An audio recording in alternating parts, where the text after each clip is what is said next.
नमस्कार, जय महाराष्ट्र। बस स्थानकामध्ये पिण्याच्या पाण्याची व्यवस्था नाही, प्रवाशाचे हाल। विकत पाणी घेत भागवावी लागते तहान। पाणी बॉटल विक्रेत्याची लूट होत असल्याची होते ओरड आणि ठिकठिकाणी घाणीचे साम्राज्य। तालुक्याचे ठिकाण असलेल्या येथील बस स्थानकावर प्रवाशांना तहान भागवण्यासाठी भटकती करावी लागते।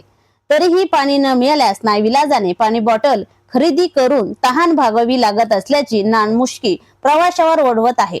येथील पाणपोई बंद झालेले आहे, तसेच नवीन पाणपोईसाठी कुणीही पुढे आलेले नाहीत, अशी अवस्था बस स्थानकावरही असल्याचे येथील आगार प्रमुखासमोर येथे पिण्याचे पाणी पुरवण्याचे आव्हान आहे। बस स्थानकात काही दुकाने असून तेथे पाणी बॉटलचे दर वाढवून घेत लूट केली जात असल्याची ओरड होते। इतरही समस्या येथे आहेत। तालुक्याच्या ठिकाणामुळे शासकीय कार्यालय, पंचायत समिती, तहसील कार्यालय, आरोग्य विभाग तथा न्यायालयासह इतर कामासाठी तालुका भरातून प्रवासी येतात।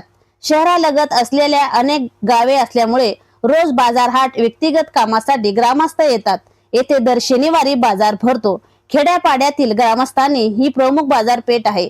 प्रवासी एसटी बसला प्राधान्य देतात, तर खासगी वाहनाचा थांबाही बस स्थानकाजवळ आहे। त्यामुळे दोघांच्या प्रवाशांना बस स्थानकावरच थांबावे लागते।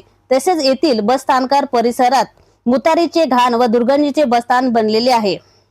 बस स्थानक आवारात दुर्गंधी प्रवासी वैतागले आहेत। त्यामुळे प्रवाशांना अक्षरशः तोंडाला रुमाल लावूनच आत प्रवेश करावा लागतो। त्यामुळे त्या घाण वासाला त्रास प्रवाशांना होत आहे।